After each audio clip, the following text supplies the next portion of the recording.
Eh, saya diminta untuk memberikan masukan terkait pandangan agama-agama, tapi di dalam gereja itu bukan hanya pandangan, ajaran pasti ada, dasarnya pasti ada. Lalu aksinya, jadi tidak hanya sampai kepada kita memiliki ajaran, tapi bagaimana hal itu diaplikasikan secara nyata dalam gereja Katolik. Saya kemarin dimintai kurikulum vitae, lalu di situ ada salah satu pertanyaan status pernikahan. Saya jawab, saya tidak menikah. Itu bedanya dengan pendeta. Jadi kalau pendeta, gereja Protestan panggilannya pendeta. Kalau gereja Katolik itu panggilannya pastor, romo, pater, sama saja itu Bapak. Jadi tidak menikah. Jadi kayak saya, Romo Pascal, walaupun ganteng tidak menikah. Walaupun ganteng itu. Ya. Kami merasa salah. Kami tidak punya istri, tidak punya anak, tapi harus berbicara bagaimana kekerasan terhadap anak perempuan.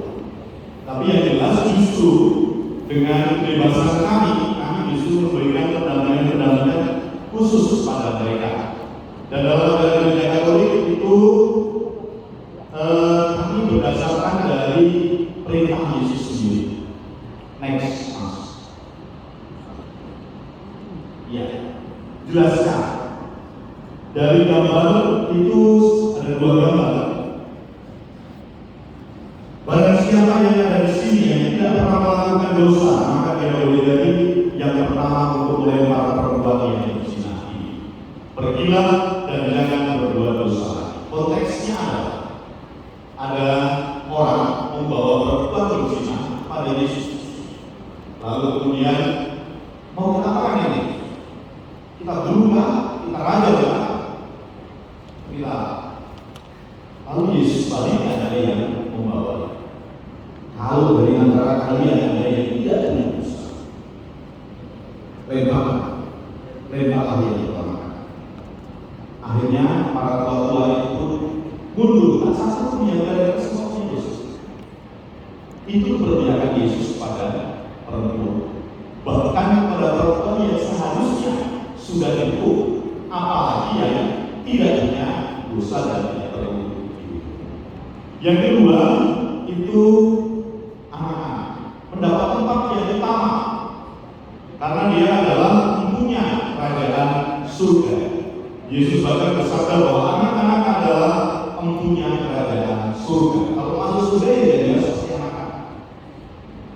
Kepolosan mereka dan juga keaslian mereka itu menggambarkan seharusnya kita adalah next.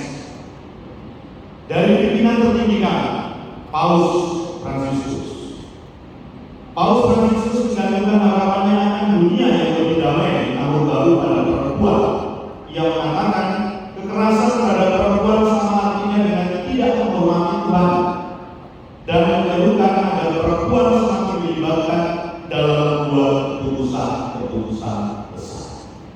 Gereja memberi tempat dan ruang bagi perempuan.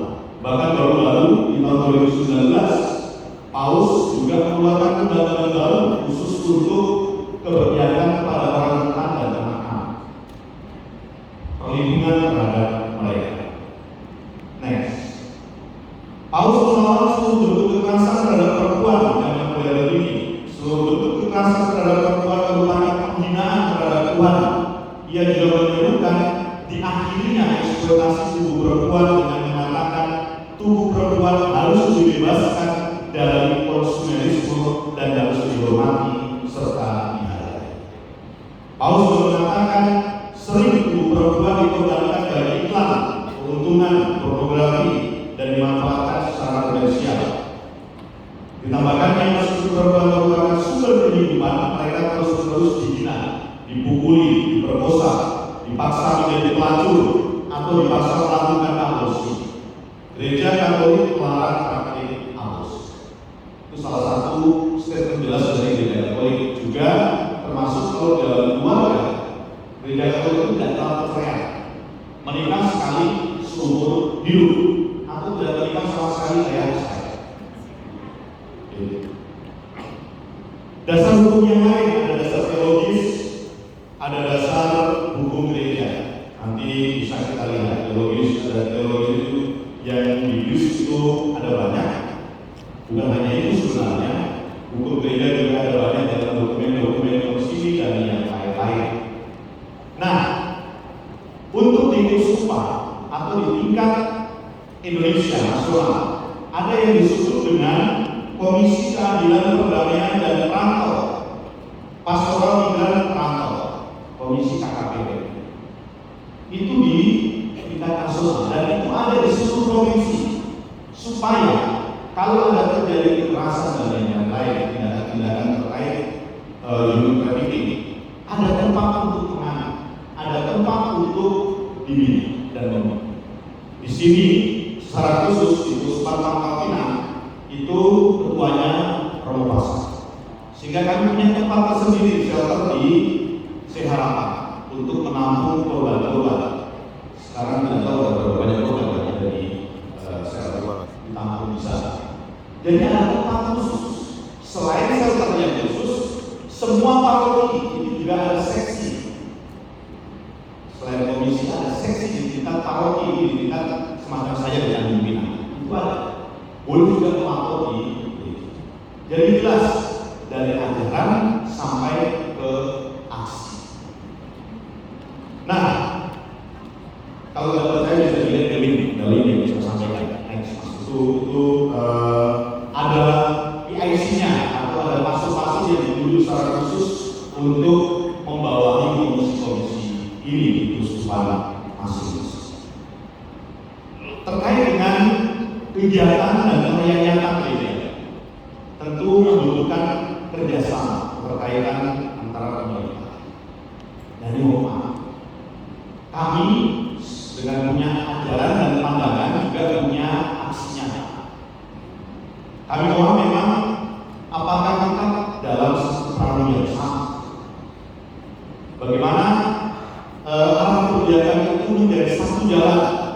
Kalau saya melihat laporannya Romo Pascal di Kompas hari ini kemarin hari ini.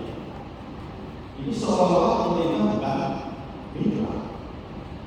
Pemerintah itu ya, tapi bisa juga menjadi musuh. Maka sadar terus bahwa bukan hanya dari gereja umatnya, tetapi juga kesadaran dan kejelasan apa yang harus dilakukan. Selain itu juga tentu gereja sudah punya wadah, sudah punya tempat. Saya mengajak kita sekalian dari agama-agama lain juga memiliki wadah yang sama untuk berpihak ini. Lalu ambil mereka bagaimana menghidupi mereka? Karena kalau untuk pengalaman kami mengeluarkan TKI ke tempatnya masing-masing, mengobati, mendampingi itu bukan biaya besar. Jadi kalau pemerintah ngomong, Lalu apa ya harus bagaimana ini bisa bersinergi, bekerja sama antara pemerintah dan gereja yang juga punya keberpihakan di bidang yang sama bersama dengan jaringan-jaringan migran yang lain. Terakhir, pesan dari Romo Frank Yesus, agama tidak boleh mengancam, agama harus baik terhadap siapa saja. Terhadap siapa saja berarti tidak hanya terhadap mereka yang beriman, juga baik terhadap yang imannya berbeda. Maka pelayanan kami bukan hanya untuk yang beriman, tetapi shelter KKPP semua terbuka untuk semua orang. Terima kasih. terima kasih Romo dan Bapak Ibu.